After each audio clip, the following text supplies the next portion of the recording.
এত পড়াশোনা করার পরেও এর দ্বারা এত অপকর্ম হয় কেন? কেন হয়? আল্লাহর অভিশাপ। কার অভিশাপ? আল্লাহর অভিশাপ, আল্লাহর গজব। ইন্নাল্লাহ ইউবগিযু কুল্লা আলিমিন বিদ-দুনিয়া জাহিলিন বিল আখিরাহ। এই সমস্ত ইঞ্জিনিয়ারের দাম কত? সে ডিগ্রি নিয়ে আসছে ব্রিটেন থেকে, আমেরিকা থেকে, জার্মানি থেকে ডিগ্রি নিয়ে আসছে, জাপান থেকে ডিগ্রি নিয়ে আসছে, কিন্তু এর দ্বারা দেশের ক্ষতি হচ্ছে। সচিবালয়ে যারা চাকরি করে হুমরা সুমরারা, এরা যে কত বড় বড় দুর্নীতিবাজ হিসাব করবেন না। কারণটা কি? এখন নাকি উপদেষ্টারা সেফ এক্সিট নেওয়ার জন্য খুব ঘোরাঘুরি করছে, তাই না? কেন? আপনি সৎ থাকলে আপনি সেফ এক্সিট নিয়ে কোথায় যাবেন? কথা বুঝতে পারছেন না? এই দুর্নীতির শিকড়। এরা কি একজন অশিক্ষিত? একজনও কি অশিক্ষিত? একজন অশিক্ষিত না, সবাই শিক্ষিত, কিন্তু আল্লাহর কাছে এরা সবচেয়ে গোন্ডা মূর্খ একটা।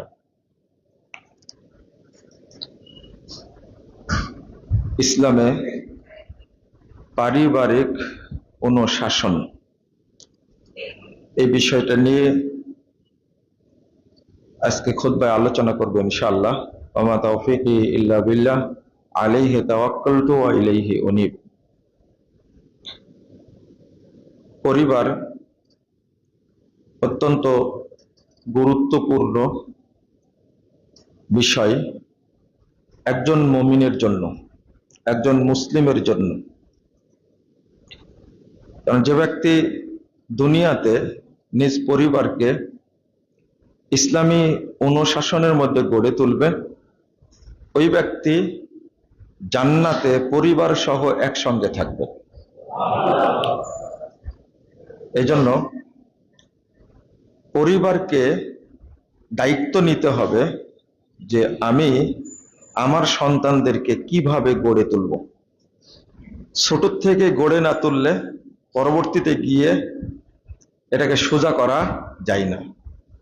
এটা আপনারা জানেন, কাদা যখন নরম থাকে তখন সেটা দিয়ে যা কিছু ইচ্ছা বানানো যায়, যখন শক্ত হয়ে যায় তখন সেটা কি করা যায় না, যা ইচ্ছা তাই বানানো যায় না। এজন্য ইসলাম এতটাই আল্লাহর উপরে নির্ভর করতে বলেছে পরিবারের ক্ষেত্রে, যেটা আমরা জানি না। একজন পিতার উপরে সন্তানের জন্য দ্বীনি কর্তব্যের মধ্যে 1 নম্বর হলো সন্তানকে সালাত শিক্ষা দেবে। কি শিক্ষা দেবে? সালাত। এর আগে সিয়ামের কথা বলা হয়নি, হজ্জের কথাও বলা হয়নি, জাকাতের কথাও বলা হয়নি, তাহাজ্জুদের কথাও বলা হয়নি। শুরুতেই বলা হয়েছে যখন 7 বছর বয়স হয়ে যাবে তখন তোমরা কি করো? সালাতের নির্দেশ দাও। মুরু আওলাদাকুম বিস-সালাত। তোমরা তোমাদের সন্তানদেরকে সালাতের নির্দেশ দাও। অহুম আবনাউ সাবঈ সিনিন, যখন তাদের বয়স হবে কত? 7 বছর। ওয়াজরিবুহুম আলাইহা, সালাতের জন্য তাদেরকে মারপিট করো, প্রহার করো, মারো। অহুম আবনাউ আশরি সিনিন, যখন তাদের বয়স হবে কত? 10 বছর। এইরকম কড়া নির্দেশ সিয়ামের ক্ষেত্রে বলা হয়নি যে সিয়াম পালন না করলে কি করতে হবে? মারতে হবে, এরকম আসেনি। জাকাত না দিলে মারতে হবে, আসেনি। তাও বাচ্চার বয়স কতটুকু? মাত্র 10 বছর।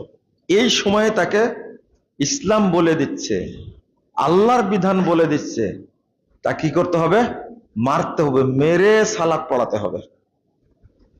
এই কর্মসূচিটা আজকে খুব খুশি হয়েছি যে বহুদিন পরে 12টায় খুতবা শুরু করলাম, আলহামদুলিল্লাহ। এজন্য ধামরাইয়ের মুসল্লিদেরকে এবং মসজিদ কমিটির দায়িত্বশীলদেরকে স্পেশালি শুকরিয়া আদায় করা উচিত। আল্লাহ আপনাদেরকে যাজায় খায়ের দান করুক, আমিন। আল্লাহ যেন আপনাদেরকে জান্নাতুল ফেরদাউসে উচ্চ মর্যাদা দান করেন, আমিন। তবে আমি আর একটা বিষয় বলছি, সেটা হলো আজকে সময়টা শুরু হয়েছে 11:45-এ। কত? 11:45-এ। যে 12টা পর্যন্ত যেহেতু এসেছেন, চেষ্টা করবেন আগামী বছর গিয়ে যে একেবারে রাইট টাইমে শুরু করব। এরপরে ইমামকে বলে দেবেন আমাদের খুতবা শুরু হয় 11:45-এ, আর সালাত শুরু হয় 12:15-তে। দেখেন তো কিছু করা যায় কিনা, ডিস্টার্ব করছে। তো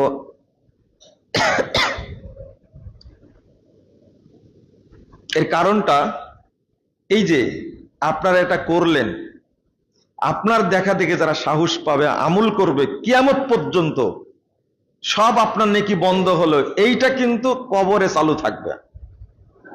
এর নাম হলো দাওয়াত।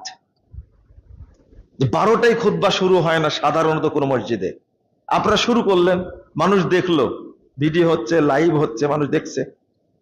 তা আগামীতে আমি দাবি করব আপনাদের কাছে, আপনারাই শুরু করেন। টাইম হয়ে গেছে, খুতবা কি হবে? শুরু হবে। টাইম হয়ে গেছে, জোহরের আজান হবে। এটা রাসূলুল্লাহ সাল্লাল্লাহু আলাইহি ওয়াসাল্লাম বলছেন। প্রথমত আল্লাহ রাব্বুল আলামিন বলছেন, যারা আউয়াল ওয়াক্তে সালাত আদায় করে নিবে, আল্লাহ তাদেরকে জান্নাতুল ফেরদাউস দান করবেন। 2, যে দলটি প্রথম জান্নাতে যাবে তাদের সাথে এই লোকেরাও জান্নাতে যাবে। যারা প্রথম জান্নাতে যাবে তাদের কিন্তু হিসাব নেওয়া হবে না, বিনা হিসাবে জান্নাত দেবেন আল্লাহ। কারণ এই ক্ষেত্রে আল্লাহ বহু জায়গায় ওয়াদা করেছেন, মনে থাকবে আপনাদের ইনশাল্লাহ। রাগ করলে না তো? রাগ করবেন কেন? আমি কি খারাপের জন্য বলছি? আমার এই শক্ত কথাগুলো আপনারা নেগেটিভ নেন, এটা কি সম্ভব? যা ইচ্ছা তাই বললেই হলো? অথচ আমি যেগুলো বললাম এটা হলো আল্লাহর কথা, রাসূলুল্লাহ সাল্লাল্লাহু আলাইহি ওয়াসাল্লামের কথা এবং আমাদের মুক্তির কথা। আমরা কে না চাই যে বিনা হিসাবে জান্নাতে যাব ইনশাআল্লাহ, এবং জান্নাতুল ফেরদাউসে যাব ইনশাআল্লাহ, এটা তো আমরা চাই। তো এইটা আপনারা শুরু করবেন ইনশাআল্লাহ। 2 নম্বর, এখানে যে বিষয়টা আমি বলছিলাম, একজন মা এবং বাবার সন্তানের প্রতি দায়িত্বটা হলো, বাচ্চা যখনই সালাত পড়তে পারে, 7 বছর না, তার আগে থেকে শুরু করবেন, মসজিদে নিয়ে আসা শুরু করবেন। যখন আপনি সালাত পড়ছেন তাকে শিক্ষা দেবেন, শুরু করবেন। প্রথম কাজ, 11:45-এর সময় হয়েছে, এখনই আজান হবে এবং 10 থেকে 15-এর মধ্যে কি করতে হবে? জামাত হবে। এটা পরিবারে শুরু করতে হবে। পরিবারে যদি শুরু করেন তাহলে 10 বছর হওয়ার আগেই তার প্রতি সালাতের প্রতি মহব্বত তৈরি হবে, নিজে অভ্যস্ত হবে। ও আর শিখবে না যে আমাকে আর সালাত বাদ দিতে হবে না, এই জিনিসটা শিখবে না। শিখতে হবে যে আমাকে সালাত পড়তে হবে, সালাত বাদ দেওয়া যাবে না। এই ক্ষেত্রে আমরা সবচেয়ে বেশি টেনশনে পড়ি যে বাচ্চাদেরকে যদি আমি সালাতের দিকে এগিয়ে নিই তাহলে আমার রুজি কোথায় থেকে আসবে। অথচ আল্লাহ রাব্বুল আলামিন এটা কিন্তু গ্যারান্টি নিয়েছেন কয়েকটি আয়াতে। এটা আমাদের ভুল চিন্তা, বরং আল্লাহ বলতে চাচ্ছেন তুমি সালাত আদায় করো, আমি তোমাকে অটো রুজি দান করব। আল্লাহ কোরআন আয়াতের মধ্যে বলছেন, ওয়ামুর আহলাকা বিসসালাহ, তুমি তোমার পরিবারকে সালাতের নির্দেশ দাও, ওয়াসতাবির আলাইহা, এবং এর উপরে তুমি কি থাকো? প্রতিষ্ঠিত থাকো। এর সালাফরা এর অনুবাদ করতেন ইস্তানকিজুহুম মিন আযাবিল্লাহ বিসসালাহ, তোমরা পরিবারকে আল্লাহর আযাব থেকে রক্ষা করো সালাতের মাধ্যমে। সালাত পড়লে পরিবারে কোনো দুর্ঘটনা ঘটবে না, আল্লাহর পক্ষ থেকে কোনো শাস্তি নাজিল হবে না। এই পরিবার মারা গেলে কবরে কোনো আযাব হবে না। সালাতের ফজিলতটা এত বেশি, আমি একটু কথাগুলো একটু পড়ে বলি আপনাদেরকে। এরপরে আল্লাহ রাব্বুল আলামিন বলছেন, লা নাসআলুকা রিজকান নাহনু নারযুকুক। আচ্ছা, এই নির্দেশ দেওয়ার পরে আপনি বলেন তো আল্লাহ রাব্বুল আলামিন এই কথা বললেন কেন? তোমাদের কাছ থেকে আমি রুজি চাই না, বরং নাহনু নারযুকুক, তোমাকে রুজি দান করি আমি। কে বলছেন? আল্লাহ বলছেন। যে সালাতের সাথে রুজির কি সম্পর্ক? বুঝলেন না, তাই না?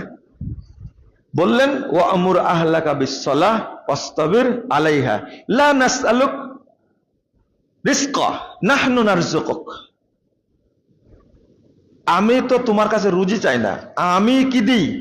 আমরাই তোমাদের রুজি দান করি, তোমাকে রুজি দান করি। ওয়াল আকিবাতু লিত্তাকওয়া, আর উত্তম ফলাফল তাদের জন্যই, শেষ ফলাফল তাদের জন্যই যাদের মধ্যে কি আছে? তাকওয়া আছে।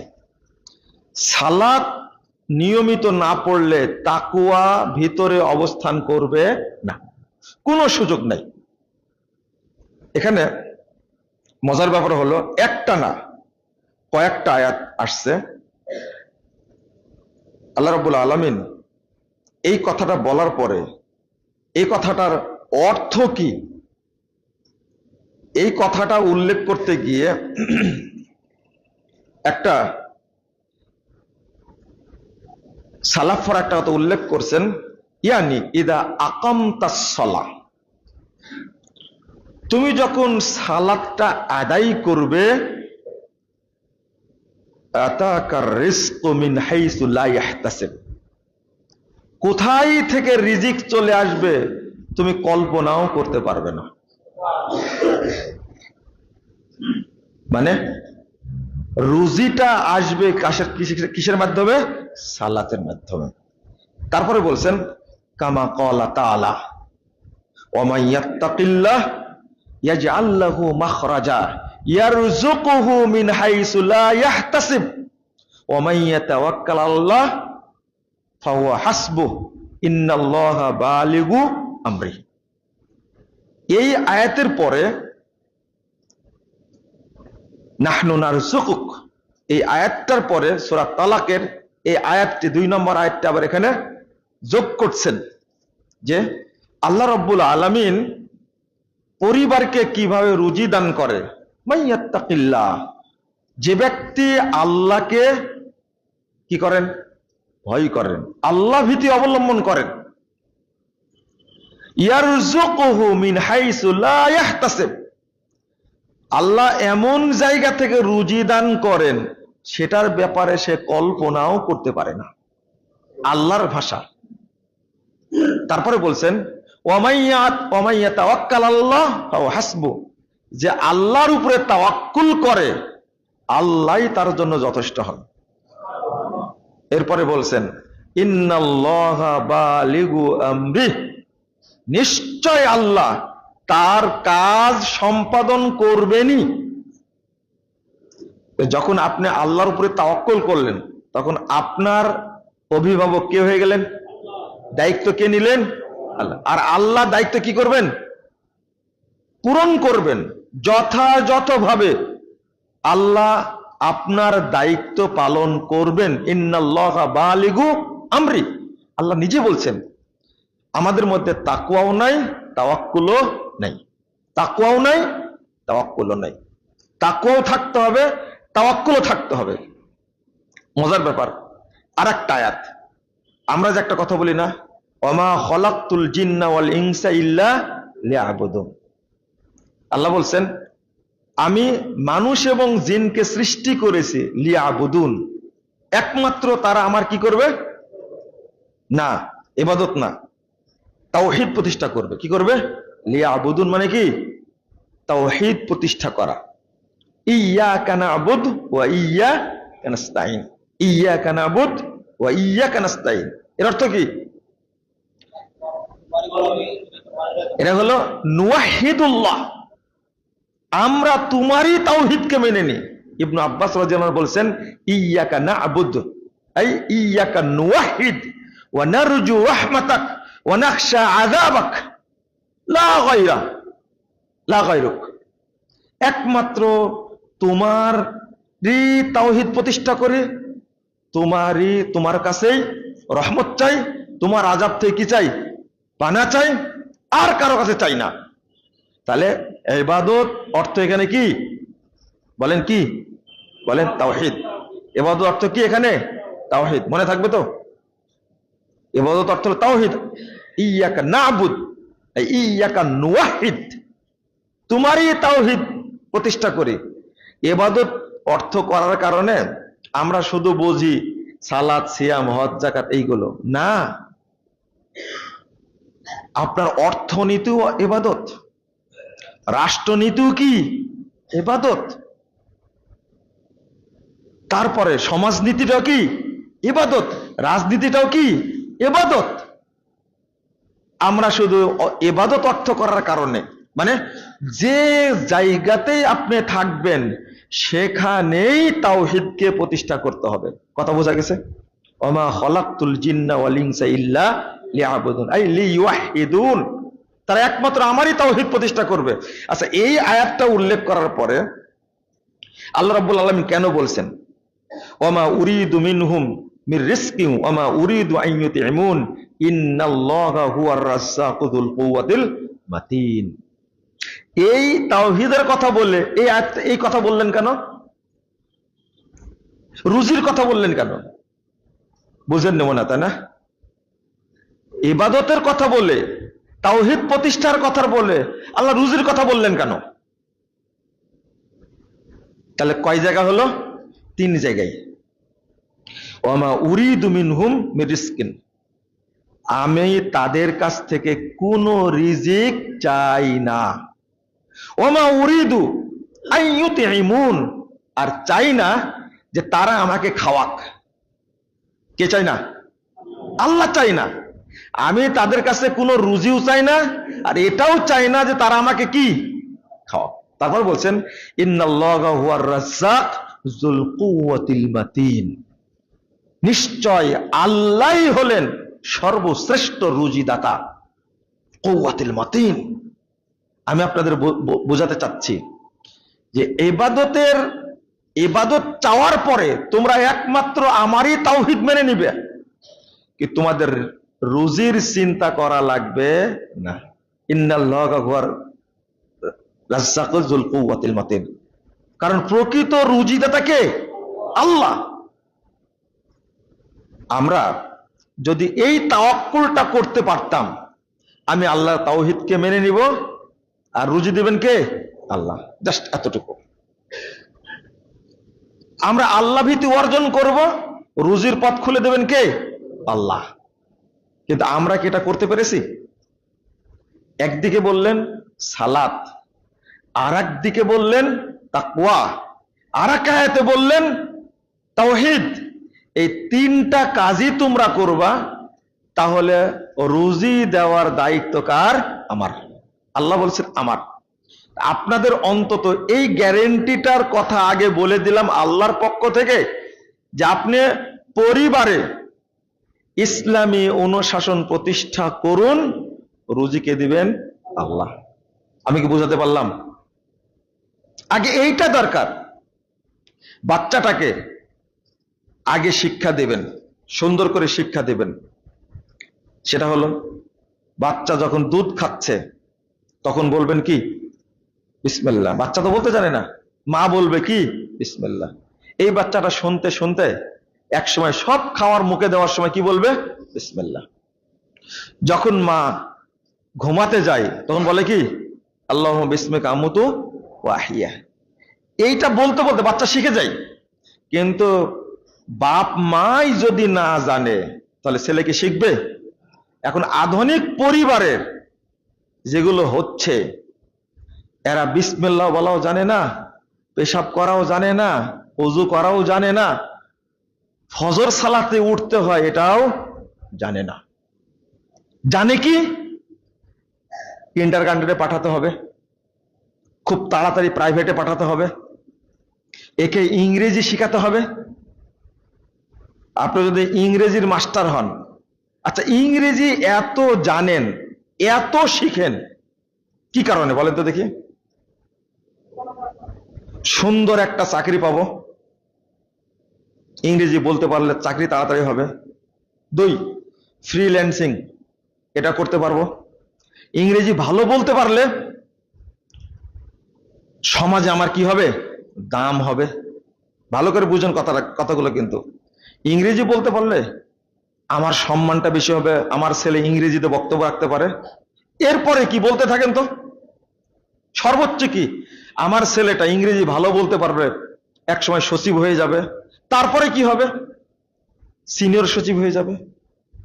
অথবা ভাবতে ভাবতে ভাবতে ভাবতে বিসিএস ক্যাডার হলেন, প্রধান বিচারপতি হলেন। তারপরে কি হবেন? জাতিসংঘের মহাসচিব হবে। তারপরে কি হবেন? আমেরিকার প্রেসিডেন্ট হবে। তারপরে কি হবেন? একটু উত্তর দেন তো আমাকে। তারপরে কি হবেন? কবরে। আমেরিকার প্রেসিডেন্ট হওয়ার পরে তার আর খায়েশ থাকার কথা না। এরপরে কি হবেন?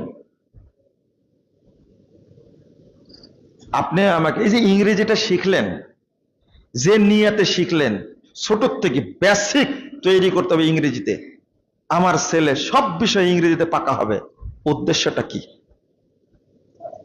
আমেরিকার প্রেসিডেন্ট হওয়া কমলা হ্যারিস যখন হতে পারেনি ইন্ডিয়ার হয়ে, আপনার বাংলাদেশে হওয়া এটা সম্ভব না, অন্তত কয়েকশো বছরে সম্ভব না, এটা মনে রাখেন।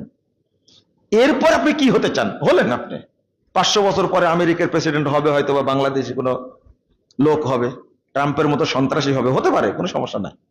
কিন্তু তারপরে কি হবেন? এত ইংরেজি শিখলেন, উদ্দেশ্য সব কি? দুনিয়া। সব কি? বুঝতে পারলাম? এটার এক কানা কড়ি মূল্য আল্লাহর কাছে আছে? যদি হ্যাঁ উদ্দেশ্য থাকতো বিলাল ফিলিপসের মতো, উদ্দেশ্য যদি থাকতো জাকির নায়েকের মতো, আমি ইংরেজি শিখে ইংরেজিতে আমি তাওহীদকে, মানহাজকে, ইসলামকে আমি উপস্থাপন করতে চাই। যারা আমরা শিখছি, ইংরেজি পড়াচ্ছি বাচ্চাদেরকে, একজনেরও কি এই উদ্দেশ্য আছে? একজনের। আমি পাইনি। হলো, আপনি আপনার মেয়েটাকে ইংরেজি শিখাচ্ছেন, উদ্দেশ্যটা কি? উনি আন্তর্জাতিক দায়ী হবে? আমার নিয়াতের সাথে আপনার নিয়াতটা মিলছে কিনা জানি না। সবগুলো দুনিয়া চিন্তা ভাবনা, সব দুনিয়ার চিন্তা ভাবনা। এই চিন্তা করে লাস্ট ফলাফলটা কি হচ্ছে? রাসূলুল্লাহ সাল্লাল্লাহু আলাইহি ওয়াসাল্লাম বলছেন, ইন্নাল্লাহা ইউবগিযু কুল্লা আলিমিন বিদ-দুনিয়া জাহিলিন বিল আখিরাহ। লা হাওলা ওয়ালা কুওয়াতা ইল্লা বিল্লাহ, আস্তাগফিরুল্লাহ।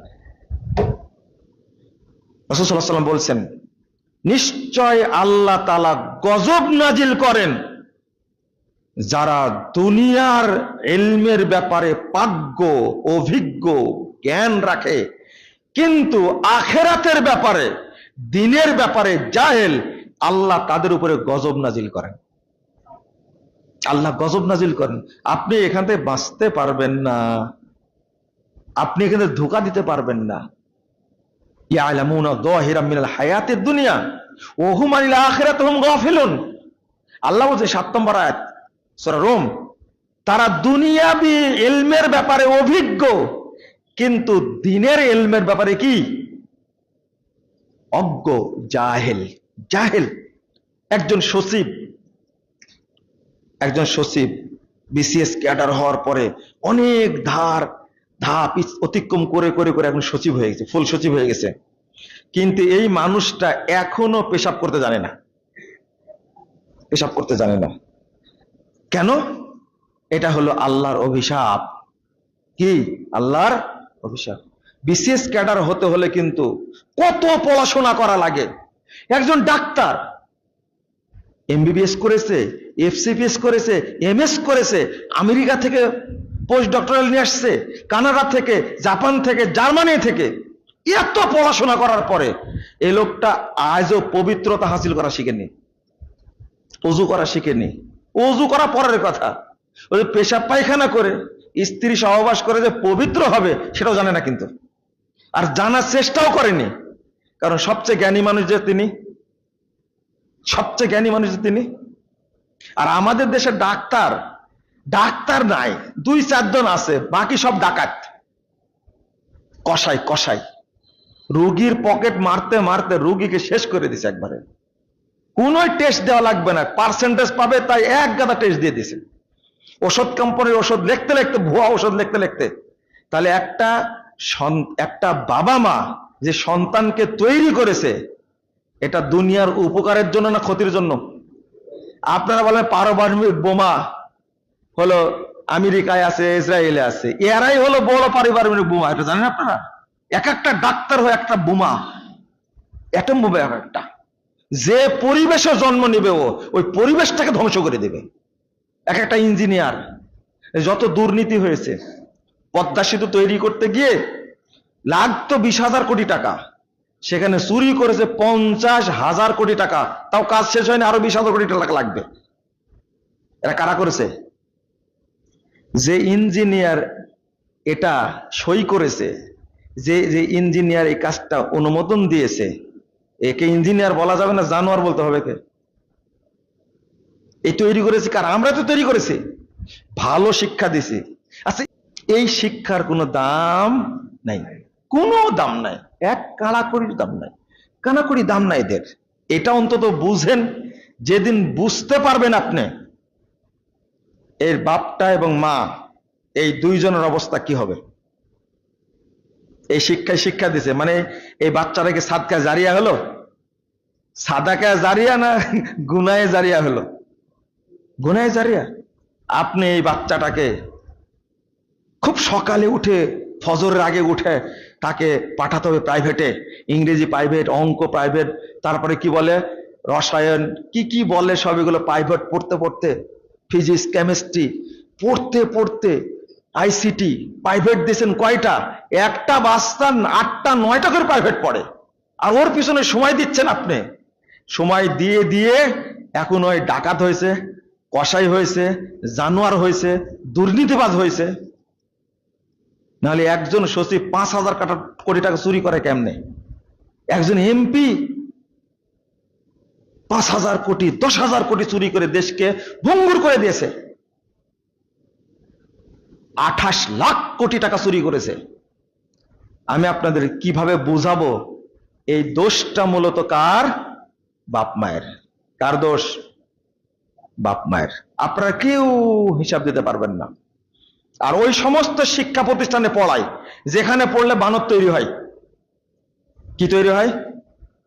বানর তৈরি হয়।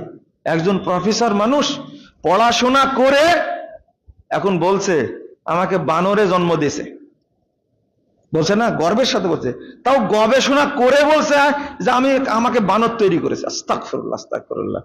তো ওই প্রতিষ্ঠানে পড়ান আপনি কেন যে প্রতিষ্ঠানে বানর তৈরি হয়, নাস্তিক তৈরি হয়? আর বলছে ঢাকা বিশ্ববিদ্যালয় থেকে তিনি অনার্স মাস্টার্স করেছেন, পিএইচডি করেছেন, মানে পাশের অক্সফোর্ড ঢাকা বিশ্ববিদ্যালয় থেকে একটা বড় সোর বের হয়েছে, ইন্টারন্যাশনাল সোর বের হয়েছে। আপনি গর্ব করতে পারবেন? এগুলো সব অভিশাপ, এগুলো সব অভিশাপ, এগুলো সব অভিশাপ। এটা আল্লাহ রাসূল বলে গেছেন, ইন্নাল্লাহা ইউবগিযু কুল্লা আলিমিন বিদ-দুনিয়া জাহিলিন বিল আখিরাহ। এজন্য আজকের কথাগুলো আপনাদের কাছে কষ্ট মনে হলেও কথা শুনতে হবে, পদক্ষেপ আপনাদের নিতে হবে। আপনি শিক্ষা দিবেন, আগে দ্বীনি ইলম শিক্ষা দিবেন। কি এই জন্য আপনি কাঁদছেন ফিলিস্তিনের জন্য, কোনো কাজই হচ্ছে না। আপনার ভিতরটা আমেরিকা, কারণ বাচ্চাকে জন্ম দিয়েছেন, আগে আমেরিকায় পাঠাবেন, তাই না? বাংলাদেশ থাকলে ন্যাশনাল সোর হবে, আর আমেরিকায় কি সোর হবে? ইন্টারন্যাশনাল সোর হবে। আপনার নিয়াতে বাচ্চা পেটে আসেইনি, বিয়ে করার আগেই চিন্তা করে রাখছেন কি বাচ্চা হলে আমেরিকায় পাঠাবো, না হলে কানাডা পাঠাবো, না হলে অস্ট্রেলিয়া, না হলে জার্মানিতে। এই চিন্তা করেননি আপনি? এই চিন্তা পেটে নিয়ে, বুকে নিয়ে ফিলিস্তিনের জন্য দোয়া করলে কবুল হবে?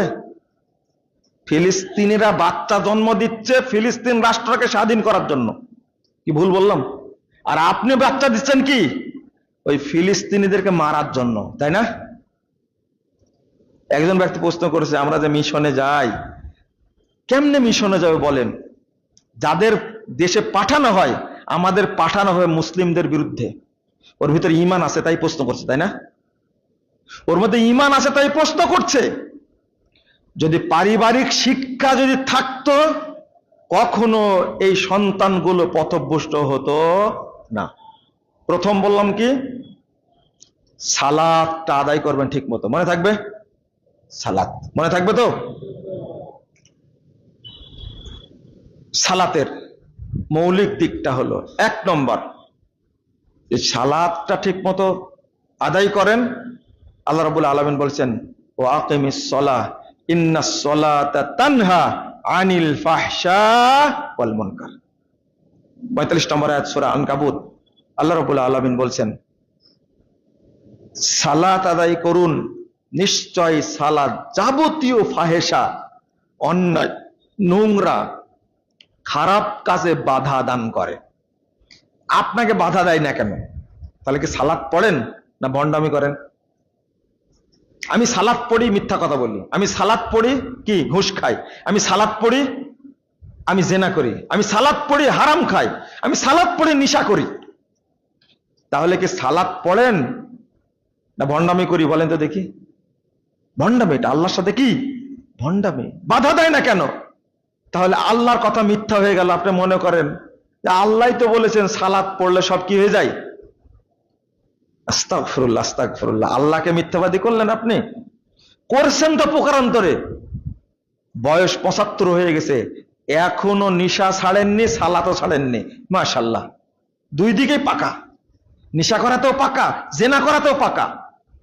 যখন বুঝবেন যে মিথ্যা কথা বলি, আবার সালাতও পড়ি, তখন স্পষ্ট নিজে নিজেই বুঝে নিবেন। ইমামের বলার দরকার নাই, আলেমের বলার দরকার নাই, চেয়ারম্যানের বলার দরকার নাই। আপনি নিজেই বুঝে নিবেন যে আমার সালাত কবুল হয়নি।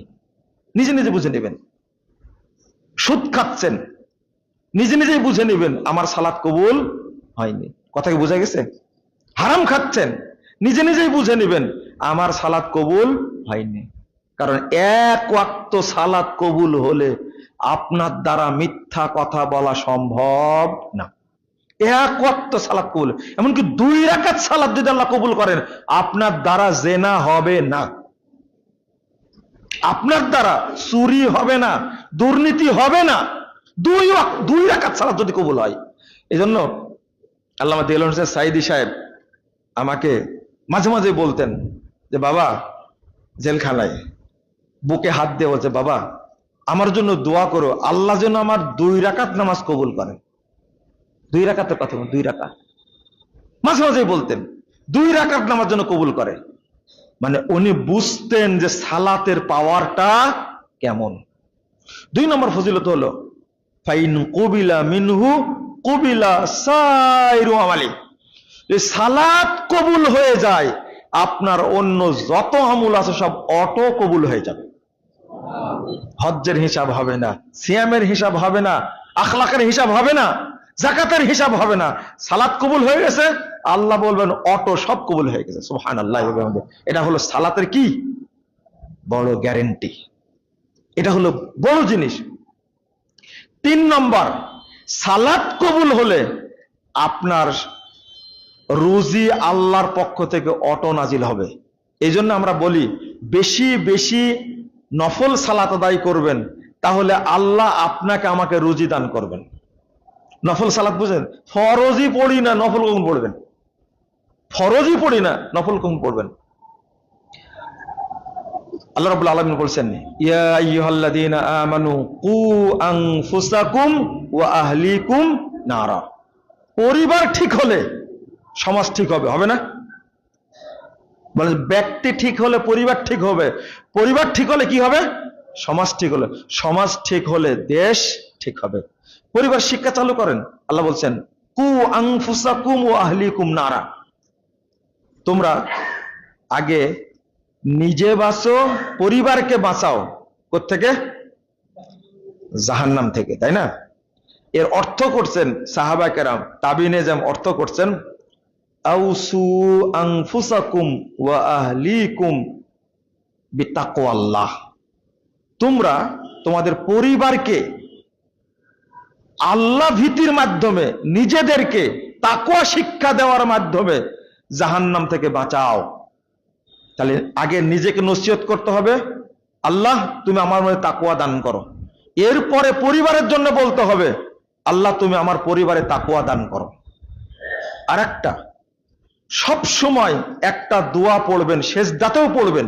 সেই দোয়াটা হলো রব্বি জাল্লি মুকিমাস সালাতি ওয়া মিন যুররিয়াতি রব্বানা ওয়া তাকাব্বাল দুআ। বলেন তো, রব্বি জাল্লি মুকিমাস সালাতি ওয়া মিন যুররিয়াতি রব্বানা ওয়া তাকাব্বাল দুআ। এই দুয়ার প্রতি আপনি আমল করতে থাকবেন, তাহলে কি হবে? আপনার পরিবারে একজনও বেনামাজি থাকবে না। তাহলে একজন মায়ের, একজন বাবার প্রথম কাজটা হলো ওয়াক্ত হলেই বাচ্চাটা সালাত আদায় করলো কিনা এটাকে দেখা। কারণ সালাত ঠিক থাকলে বাকি সমস্ত কাজ কি হয়ে যাবে? এই বাচ্চাটা সালাত আদায় করা শিখলে ও আর বিড়ি খাবে না, ও আর সিগারেট খাবে না, মদ খাবে না। এই বাচ্চাটা সালাত পড়া শিখলে মোবাইলে গেম খেলতে খেলতে খারাপ জগতে আর ঢুকবে না। এই বাচ্চাটা আর অন্যের সাথে প্রেমে জড়াবে না। বুঝতে পারলেন না কথা? যখন সালাতের ভয়টা, আল্লাহ ভীতি ঢুকে যাবে। রাসূল সাল্লাল্লাহু আলাইহি ওয়াসাল্লাম বলছেন, ওয়ালা তারফা আনহুম আসাকা আদাবান ওয়া আখিফহুম ফিল্লাহ, তোমরা তোমাদের পরিবার থেকে শিষ্টাচারের লাঠি উঠায় নিও না। লাঠি ঝোলা রাখবে, লাঠি ঝুলায় রাখবে। এখন এই বক্তব্য দিলে বলবেন যে আপনি কি বাচ্চাদের মারা শিখাচ্ছেন? হ্যাঁ, আমি শিখাচ্ছি। হ্যাঁ, আপনি ঠিকই ধরেছেন, আমি মারা শিখাচ্ছি। মারতে হবে। আল্লাহ আমাদের স্রষ্টা, বিধান কে দিয়েছেন? আল্লাহ দিয়েছেন। কম্পিউটারের স্রষ্টা যে, তার নীতি অনুসরণ করে আপনি কম্পিউটার অন করেন, করেন না? করেন না? আপনি তারটা মানেন কেন? মোবাইলের যে স্রষ্টা, যে তৈরি করেছে, ওর নীতি যদি মোবাইলটা বন্ধ থাকে, ওই মূল বাটনটা না টিপলে, বাকি বাটন টিপলে জীবনে অন হবে? তোরটা মানেন কেন আপনি? আমার স্রষ্টাকে, যেভাবে আমাকে আল্লাহ চলতে বলেছেন ওইভাবে চলা লাগবে না? সব ক্ষেত্রে নীতি মেনে চলবেন, আর নিজের ক্ষেত্রে মানবেন না। এটা একটা মুনাফিকি, এটা বান্দার, এটা একটা মুনাফিকি। তুমি সব জায়গায় মানুষের নীতি মানতে পারো, লেখা আছে ইন, আর একটা আউট। যেদিকে লেখা আছে আউট, ঢুকতে পারবো না এদিক দিয়ে? ঢুকতে দিবে আপনাকে? তাহলে কিন্তু সবার স্রষ্টাকে আল্লাহ। ও আল্লাহর আইনটা আমি মানতে পারি না। আল্লাহর আইন এটা, লা তারফা আনহুম আসাকা আদাবান, আদবের শিষ্টাচারের লাঠি উঠিয়ে নিও না। শিষ্টাচারের লাঠি সব সময় ধরে রাখতে হবে। এই জন্য তো আদর করতে করতে বানর বানাইছেন। বানর বুঝেন তো? শিক্ষা দেওয়ার আগে বাচ্চাকে আদব শিখাতে হবে। কি শিখাতে হবে? আদব। রাসূল সাল্লাল্লাহু আলাইহি ওয়াসাল্লাম বলছেন, ফাআদ্দাবাহা আদ্দাবাহা ফাআহসানা তা'দীবাহা ওয়া আল্লামাহা ফাআহসানা তা'লিমাহা।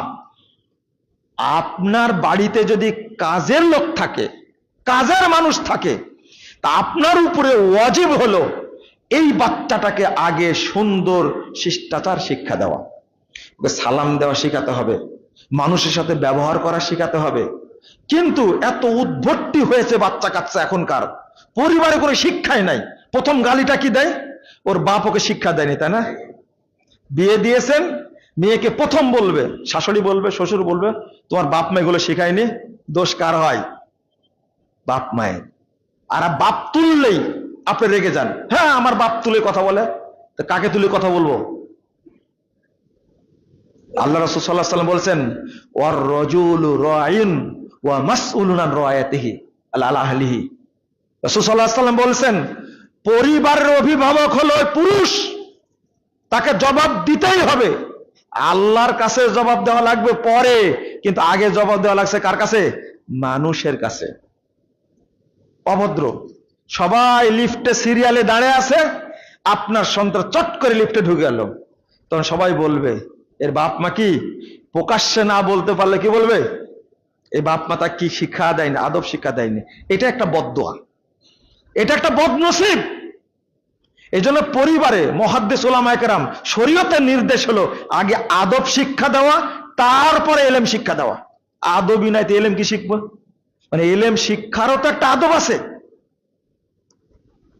পরিবারে এই শারীরিক অনুশাসন যদি আপনি রাখতে পারেন, তাহলে সুন্দর একটা পরিবার গড়বে, সুন্দর একটা সমাজ তৈরি হবে, দেখবেন একসময় সুন্দর একটা কি রাষ্ট্র তৈরি হবে। বাচ্চা, অনেকের সন্তান আছে, আজ পর্যন্ত বয়স 50, 60, 70 হয়েছে, ছোট থেকে একজনও দাড়ি কাটেনি। এরকম বাচ্চা আছে না? আছে? মনে হয় নাই। একটা বাচ্চা কোনোদিন টাকনুর নিচে প্যান্ট পরা শিখেনি এখন পর্যন্ত। স্কুলে পড়ে, বিশ্ববিদ্যালয়ে পড়ে, ওই অবস্থাতেই আছে। সবাই টিটকারি করে, কিন্তু সে জানে আমি আল্লাহ এবং আল্লাহ রাসূলের পথে আছি। সবগুলো ধ্বংস হয়ে যাবে, কিন্তু আল্লাহ এবং আল্লাহ রাসূলের মর্যাদা ধ্বংস হবে না। এটা সে জানে, সে বুঝে গেছে। সে কিভাবে বিশ্ববিদ্যালয়ে পড়তে পারে? সে না হাজার হাজার মহিলা চলে, ল্যাংটা হয়ে চলে, এতগুলোকে বাধার মুখে থাকার পরেও সে তার নীতির উপরে কিভাবে চলতে পারে? আছে না এরকম? দাড়ি কাটেনি, কত সুন্দর লাগে তাকে দেখতে। সে নামাজ ছাড়েনি, সেও তো বিশ্ববিদ্যালয়ে পড়ছে, সেও তো বিসিএস ক্যাডার। এই বিসিএস ক্যাডার কখনো রাষ্ট্রের টাকা চুরি করবে না, এর দ্বারা কখনো জেনা হবে না, এর দ্বারা কখনো হারাম খাওয়া হবে না। মূল গোড়া হলো সালাত। মূল গোড়া কি? সালাত। আশা করি আপনাদের কষ্ট দিলাম একটু বোঝানোর স্বার্থে, কিন্তু আপনারা নিজ পরিবারকে ইসলামিক অনুশাসনের মাধ্যমে গড়ে তুলবেন। বলেন ইনশাআল্লাহ। আবার বলেন ইনশাআল্লাহ। ইনশাআল্লাহর একটা পাওয়ার আছে, ইনশাআল্লাহর একটা কি আছে? পাওয়ার আছে। ওকে আল্লাহ রাসূল জুতা কিভাবে পরতে হবে সেটাও শিক্ষা দিয়েছেন, বাথরুমে কিভাবে যেতে হবে সেটাও শিক্ষা দিয়েছেন। আপনার বাড়িতে কমোড আছে, আপনার বাচ্চা বাথরুম সেরে বেরিয়ে আসলো, আপনি ঢুকে দেখবেন, বাবা তুমি বাথরুমে ঢুকলে বাথরুমটা কি অবস্থায় রেখে আসলে? আপনার বাচ্চা এক সময় বিমানে উঠবে, উঠবে না? উঠবে না? বিমানে বাথরুম আছে না? ঢুকবে, বাথরুম যে একবার নষ্ট করে চলে আসবে, আর একজন ঢুকে বলবে যে কোন জঙ্গলের বাচ্চা ঢুকছিল। প্রথম কথা বলবো এটা, বলবে না? জঙ্গলের দুর্নাম হলো না, জঙ্গল কার দুর্নাম হলো? ওর দুর্নাম না, ওর বাপ মায়ের দুর্নাম বলে। কোন জঙ্গল এটা? এগুলো আপনি চান? কিভাবে বসতে হবে? ভালো মানুষের সামনে, বড় মানুষের সামনে তুমি ঠ্যাঙ্গের পর ঠ্যাং তুলে দা বসবে, সেখানে উশৃঙ্খল আচরণ করবে। আদব যে কত গুরুত্বপূর্ণ, আল্লাহু আকবার। আল্লাহ রাসূল বলেছেন মান হরিমা খাইরাকা ফাকাত হরিম। যে ব্যক্তিকে শিষ্টাচার থেকে বঞ্চিত করা হয়েছে, তাকে যাবতীয় রহমত বরকত থেকে বঞ্চিত করা হয়েছে। শিষ্টাচার এমন একটা জিনিস, সমস্ত ইবাদতের মধ্যে সবচেয়ে বড় ভারী ইবাদত হলো শিষ্টাচার। আল্লাহ রাসূল সাল্লাল্লাহু আলাইহি ওয়াসাল্লাম আসকালু শাইইন ফিল মিজান, মিজানের মধ্যে সবচেয়ে ভারী হবে আল হুসনুল খুলক, উত্তম আচরণ হবে।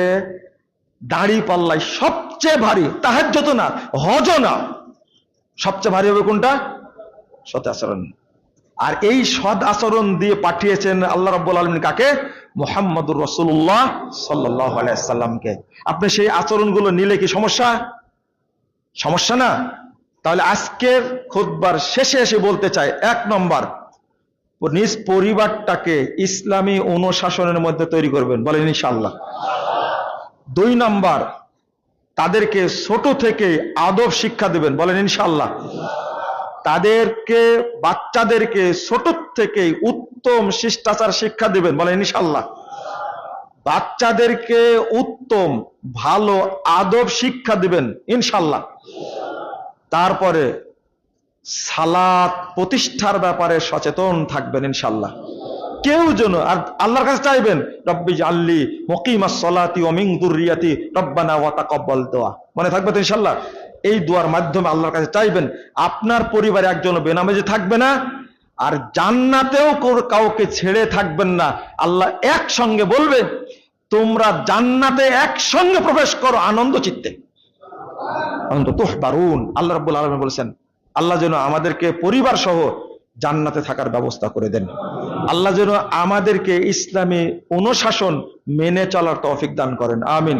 বারাকাল্লাহু ফিকুম ওয়া জাযাকুমুল্লাহু খাইরান।